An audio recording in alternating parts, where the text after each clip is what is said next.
pemulihan dan recovery. Jadi dia masih ngelantur cara ngomongnya dan pikirannya gitu. Jadi sometimes dia ngomongin suatu hal yang masa lampau bukan masa sekarang gitu.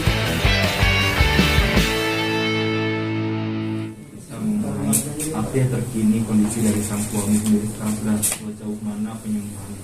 Alhamdulillah, yang penting alhamdulillahnya Mas Bukti udah sadar, udah bisa bercanda, udah bisa ngobrol ya. Tapi itu sekarang hari ini dibatasi karena Mas Indra kayaknya Mas Bukti ini yang masya Allahnya dia walaupun lagi kondisi tidak sadar ini karena dia harusnya nih banyak banget pekerjaan gitu. Jadi dia tuh agak bisa dibilangin karena dia masih masa pemulihan dan recovery.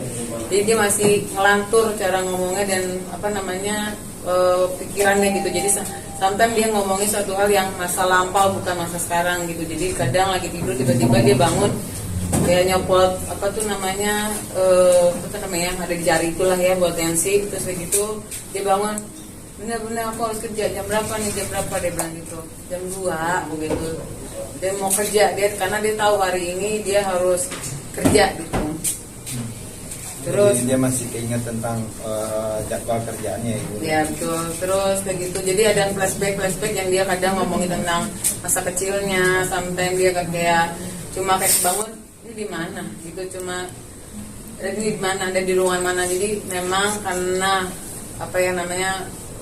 karena operasi ini Mas Biti juga jadinya ada memori yang dia ulang lagi perlahan-lahan dari dulu sampai sekarang. Jadi bisa dibilangnya dia agak kurang bisa mengingat yang sekarang ini, jadi tidak bisa di-push. Dan hari ini doain aja Mas Indra agak menurun menurun kesehatannya gitu. Jadi dia bisa dibilangkan kelelahan, jadi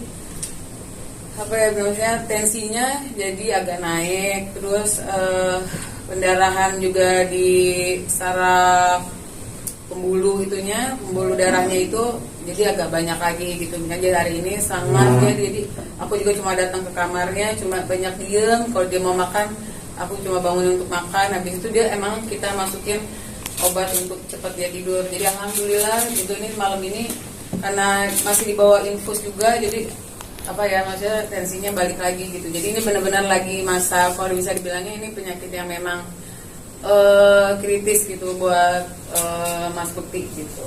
Jadinya saat ini sih keadaannya lagi gitu. Sempat dengar juga kabar bahwa kesehatannya sedikit menurun, itu seperti apa?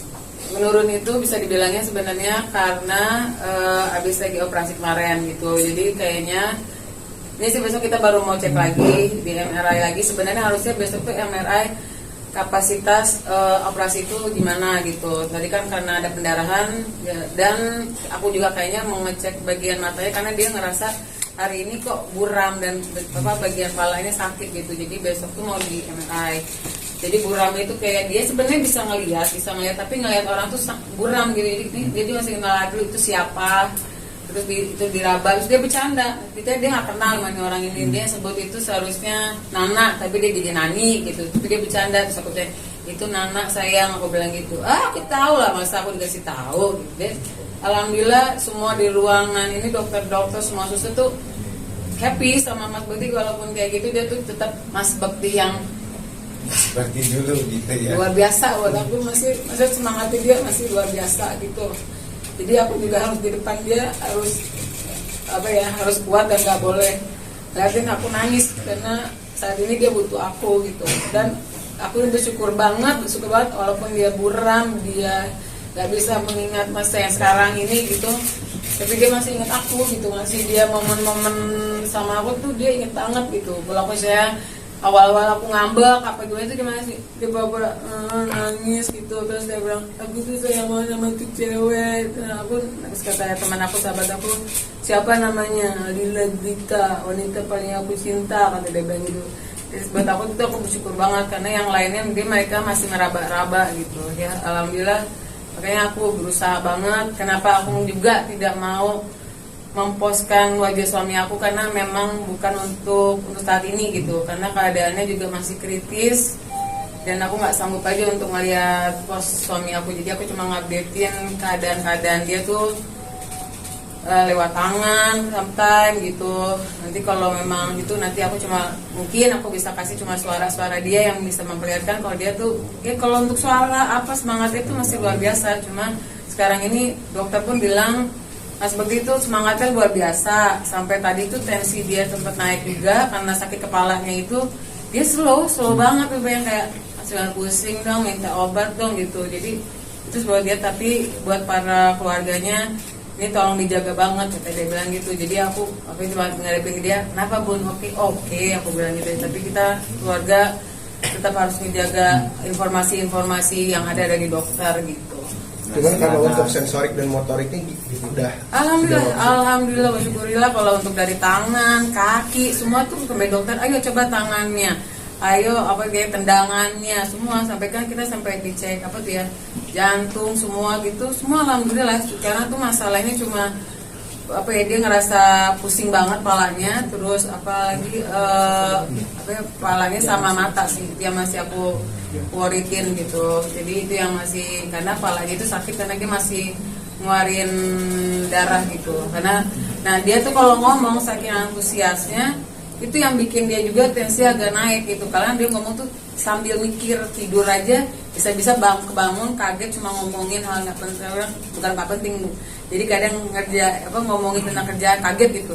Aku harus kerja nih Bun, di mana nih? Udah jam 3 nih aku bilang gitu. Jadi ada yang kayak gitu. Jadi otak dia kata si dokter, Pak Bekti tolong kalau lagi tidur, lagi ngomong jangan sampai mikir, santai gitu. Jadi ya aku cuma saat ini samping Mas Bekti cuma kayak udah nemenin dia cerita, aku oh iya, oh bener gitu. Aku gak mau terlalu antusias dia cerita gitu karena aku mau dia cepet recovery gitu. Kalau untuk sebelumnya kan bilang juga bahwa sempat ada riwayat sering pusing. Mungkin Mbak Dila sempat tahu dan seperti bawa ke rumah sakit kah dengan penyakit pusingnya dari Mas Bekti sendiri atau seperti apa? Udah sebelum ini kejadiannya dia sempat pusing-pusing gitu. Terus karena ini berawal tuh dari dia kerjaan ini malam, paginya dia harus siaran, tidurnya sangat kurang buat aku. Dia cuma 2 jam, 3 jam.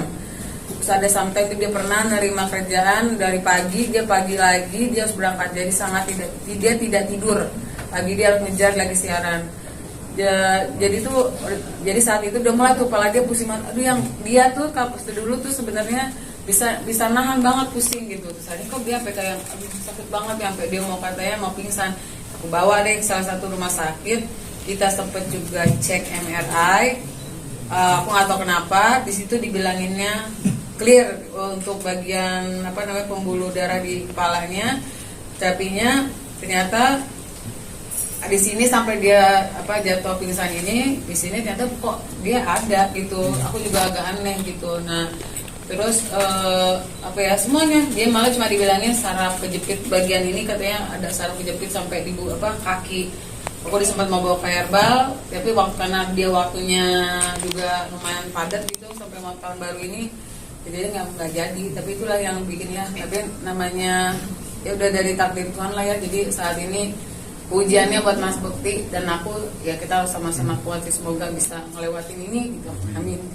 Sudah berapa lama mengeluh pusingnya mungkin? 2 minggu. Pertama tuh dia kayak cuma pusing, aku sangka pusing biasa karena dia minum obat hilang gitu. Sampai suatu saat dia minum obat itu kok udah nggak kuat, dia aduh ini sakit banget ya, pegang pala.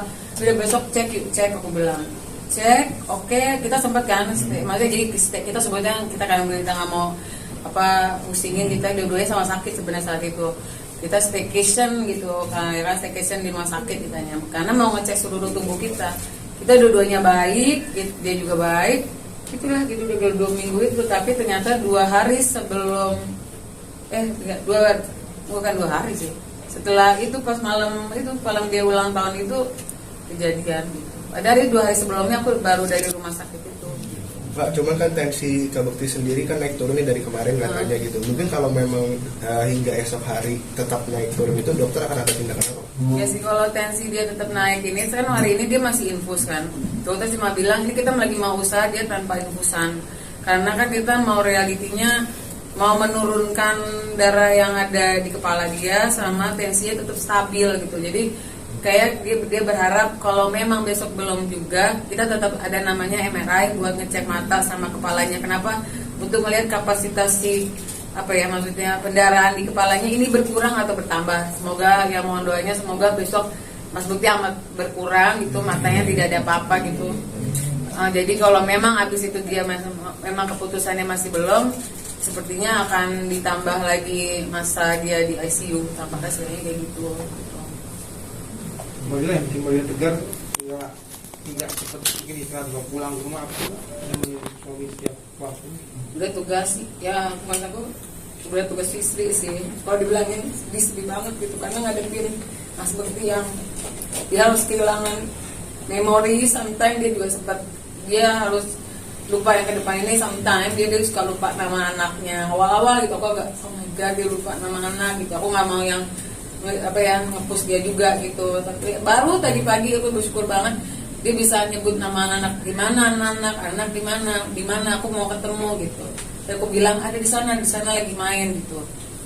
Dia bisa sebut nama anak-anak semuanya gitu. Jadi aku bersyukur banget dari kemarin tuh aku cuma berdoa. Pokoknya saat ini aku cuma percaya sama Tuhan sama Allah kalau semuanya aku bisa lewatin, aku bisa kuat karena Allah itu aja. Karena itu buat aku doa aku udah ijabah banget Mas Bukti bisa ngelewatin operasi besoknya. Mas Bukti ini kayak mukjizat banget, dia bisa besoknya bisa sadar dan dia bisa ngenalin aku, bisa dan benar-benar kayak Mas Bukti yang apa adanya gitu. Kayak terus ya cuma dia short memory aja gitu, jadi bisa ngulang-ulang semua perkataan dan aku harus sabar ngulang lagi gitu. Jadi aku lagi mau mencoba untuk biar dia nggak mikir aja saat ini gitu. Jadi aku jadi ngejauhin semua TV, semua handphone. Jadi HP itu dia nanya karena saat kejadian itu kan dia megang handphone, kata dokter emang gitu. Jadi dia nanyain handphone itu karena saat kejadian lagi megang handphone, lagi kerja. Jadi itu yang dia pikirin kerjaan, handphone. Jadi aku bilang handphonenya mana? Handphone aku mana mati, dicas. Aku bilang gitu. Jadi dia akan ulang-ulang tuh handphone dia di mana. Jadi aku jadi harus sabar. Handphone bohong-bohongin lagi dicas, lagi diambil sama Mas Roy, lagi di ini, di mana kayak gitu intinya. Sampai dia, oh, oke, ada makamu ya gitu.